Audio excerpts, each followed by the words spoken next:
We're back on the Suzuki, so it is time for a sit rep. And the most important thing that's happened is it's moved to the other bench. We now have a set of Hell braided brake lines on the bike. They're very long because they go all the way up there. So master cylinder rebuild kit is in, brake lines are on, but we haven't got around to bleeding the front brake yet because Rob decided to do the rear brake first.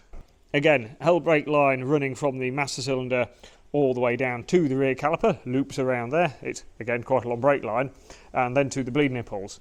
But what we found was when Rob started bleeding him up, the bleed nipple on this side wouldn't lock off. So irrelevant of what you did, the fluid either came out of it or air got sucked back in it. The other side locks off fine, so Rob's just gone to get a tap so we can re-tap this one, because at the moment the bleed nipple just doesn't go in it. And then he can actually have a go at bleeding that one up completely. Oh, I absolutely love it. I'm having a whale of a time again today. Everything has gone swimmingly smooth with it, and it'll be ready and out that door in about half an hour. It might be out the door, it won't be ready though, will it? No, and it might have a sign on it saying free to collect. Right, the other things that have happened, well, Rob's put the rest of the airbox in, so when he's finished with the brakes, what we can actually do is strap a fuel supply and see if it'll run. Oh yes, and that reminds me, we've had a new oil filter behind the cover, comes with the O-ring for it, and I think he's actually put some oil in it. We certainly drained the rest of the dregs of old oil out of it. So yeah, we'll just double check the fluid levels in that, and when he's finished messing around with that brake caliper, we'll try and get the whole beast running. Back brake is turning into a bit of a mare, so we've taken the executive decision to move on to trying to start the bike.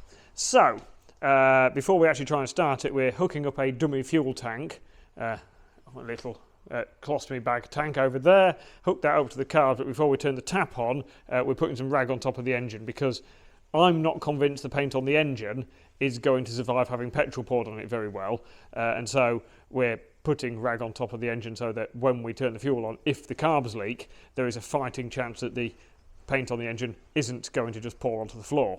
Right then, Rob, let's open that tap and see if your carbs leak. My carbs? Yes, Rob, your carbs.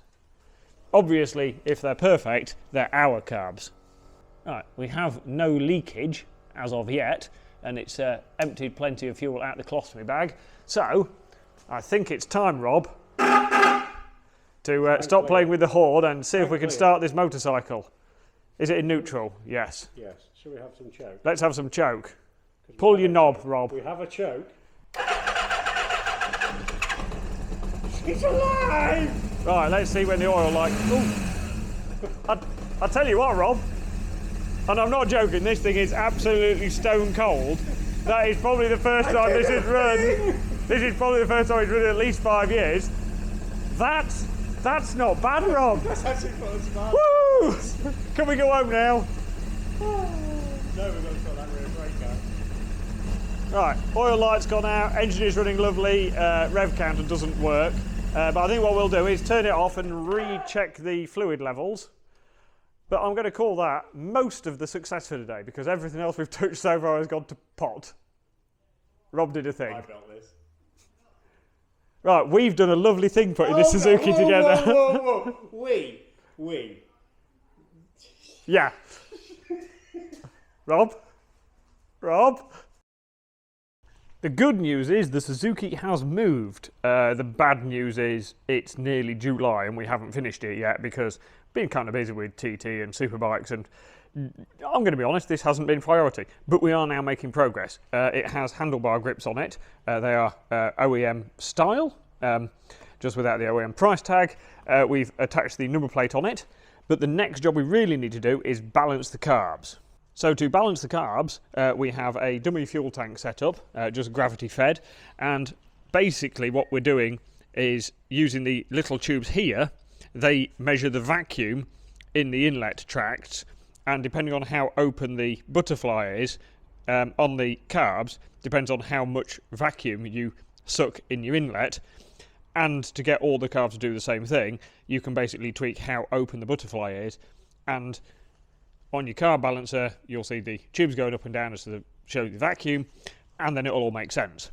To adjust one carb against the other, we undo the little lock nut down here, and we can tweak that, and basically that means that the two butterflies on the two carbs will open at slightly different rates. Interestingly, on this one, you balance these two carbs together, and then the other two carbs together, and then you balance the two pairs together, which is a little bit unusual. Normally you have like one as the datum and then balance the others to it. And so it's a bit like doing a V4, but luckily not as fiddly to get to everything. So let's get her fired up and get some sucking going. Right, so at the moment, cylinder number 3 has lots of vacuum, so it pulls this tube up, and that means it's going really well. Number 1's doing a little bit, number 2's terrible, and number 4's at the end.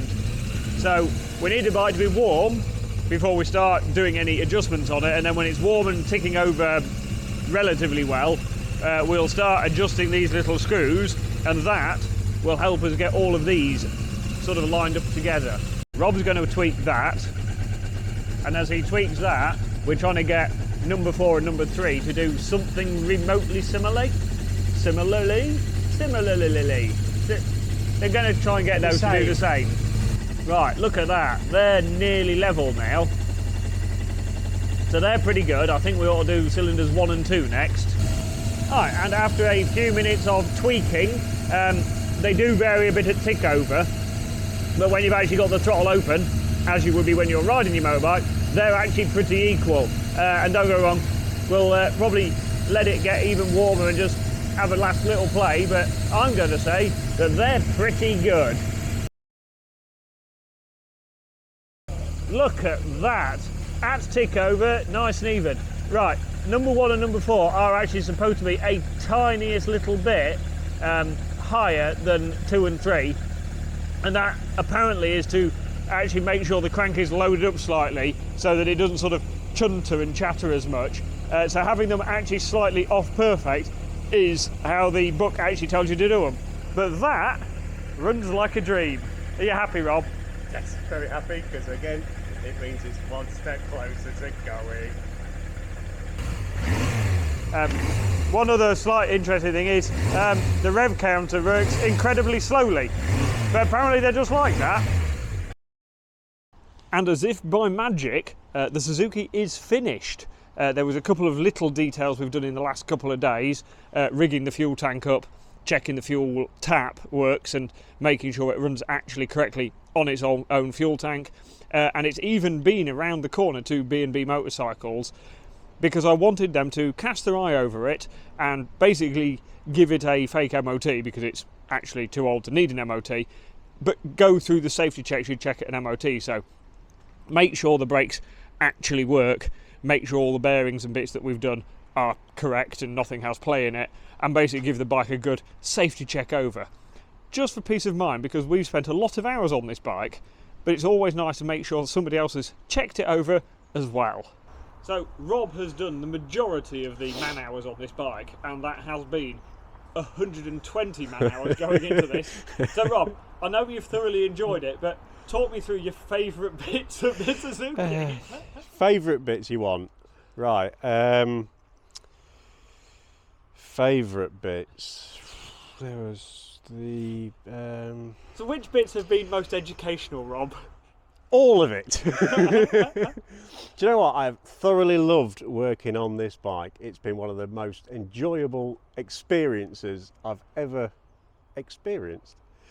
Yeah,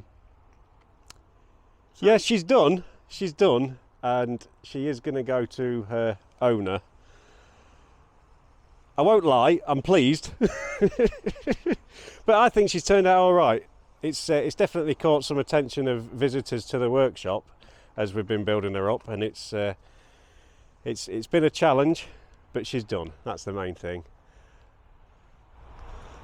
So Rob, if anybody out there has a GSX 750 they want restoring, yes, what are we going to say to them? Don't bring it here. No is the answer. No, definitely no. No. I mean, yes. I mean, by all means, give us a ring. But don't expect it. no, it's a no from me.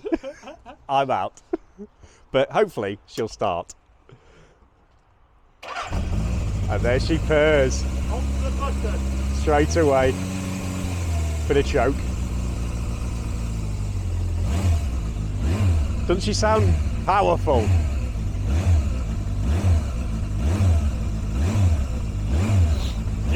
Good job, Rob. Take it away now, take it away. So before she goes back to the owner, Dave's just going to have a little pootle round just to do one final check. If he crashes it now, I think me and him might just fall out. Oh, bit of a wobble. So, do we have first, second and third gear maybe? We actually have all of the gears. All of the gears. All of the gears. The clutch is lovely and smooth. The engine drives nicely from nothing. Yeah.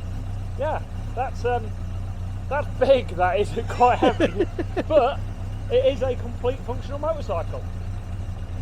Right, take it away now. That's it.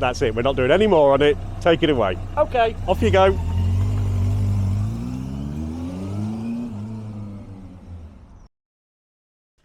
So the day has arrived to finally give Kev his bike back after nearly 2 years and quite a lot of money's worth of parts and a lot of hours of labour.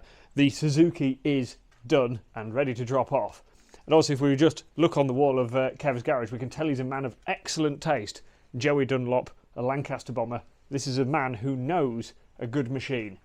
So I think we ought to ask him why on earth he wanted a GSX 750. So let's meet Kev. Hi folks, I'm Kevin. The reason I wanted this particular bike is when I was many years ago, a young Yorkshire mining apprentice. It was the first new bike I ever bought. Subsequently, family gets in the way and the bike disappears. I then spotted one on eBay, 3 years ago over. And I told my wife about the story of the bike and that I always wanted one. Subsequently, I found a gentleman who was selling it, and I made him an offer, to which he agreed to sell me the bike. Next morning, I wake up to find the bike's gone off eBay, and I ring the gentleman in question up, and he said, "I'm sorry, I had an offer that I couldn't refuse." So I go down to the kitchen. This is Valentine's Day, 3 years ago. So I go down to the kitchen and say to my good lady wife, that person has taken that bike off eBay. And he said he had an offer that he couldn't refuse. And she says, "Yes, I know, I bought it." So what you're saying is it's actually Rose's fault? Yes, it's Rose's fault, and it's the Valentine bike. That's what we called it. Subsequently, I spent lockdown stripping it down, or just after lockdown, stripping it all down, and then work went crazy. And then you sold me an Aprilia. I did. And which, when you came to drop the Aprilia off, I said, "Don't fancy putting that back together, you Dave?" "Yeah, it'll take me a couple of weeks." That's 2 years ago. So I'm absolutely desperate to see this bike. It'll take me back to my 17 years of age and thank my lovely wife for buying it me. Right, in that case then, I think we ought to get Rose to uncover the mighty Suzuki.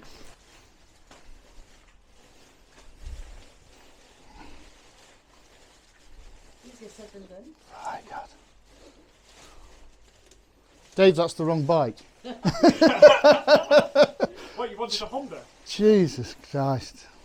That is exactly how I bought it out of Charlie Freeman's shop in 1980. It was absolutely beautiful. You've done such a good job, Dave. I'm really, really pleased with that. And quite cheap as well, I thought. Excellent, we'll keep saying that in front of Rose. Yeah, it looks stunning, mate. I couldn't wish to see a better job. It just takes me back to my 17 years of age. Wow. I've even got the mirrors there. Oh my goodness. That's taken me back somewhat, that, David. And does it work? Yeah. Are you sure? Yeah. It sounds smooth, doesn't it? Beautiful, isn't it? Thanks, David. Thank you.